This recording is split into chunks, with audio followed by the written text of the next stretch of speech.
for Aaron's diagnosis, it was my mother-in-law that introduced us to Dr. Terry Wahls and the Wahls Protocol. For as long as I can remember, like, he's used mobility aids, uses a cane every time he goes out, he goes anywhere. He'll use a walker if it's a little more extensive, or if we know that there's going to be, like, let's say a lot of people, a lot of stimulation, he'll need that extra support because cognitively that really drains him.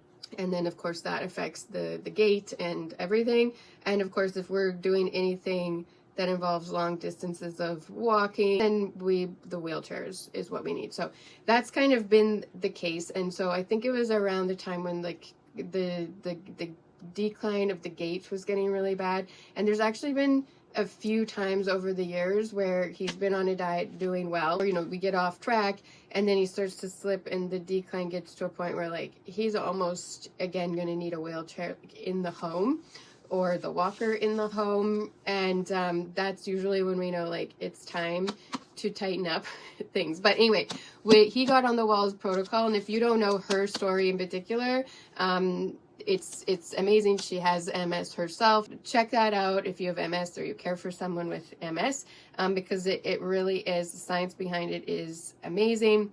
Aaron did this diet and we noticed mental clarity, more energy, just able from going from a place where we thought he'd be in a wheelchair forever to being able to, you know, do things and take a shower and not be totally wiped out and all that kind of stuff. And we've been talking about how we can get back to incorporating this in a more balanced way. He was eating so much coconut oil you can't even imagine.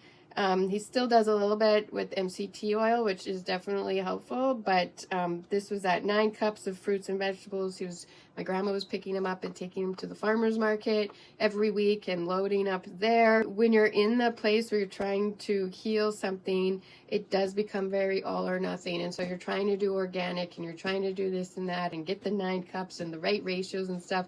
And when you have, like, I was at a family and working full time and somebody's not able to necessarily, like, at the beginning, especially when they're not well, meal prep for themselves and take care of themselves, it can be very difficult to sustain. Ultimately, it'd be nice to still be on this. We know it helps. That's why I created this, because that all or nothing mentality creeps in pretty fast when you're feeling overwhelmed with life.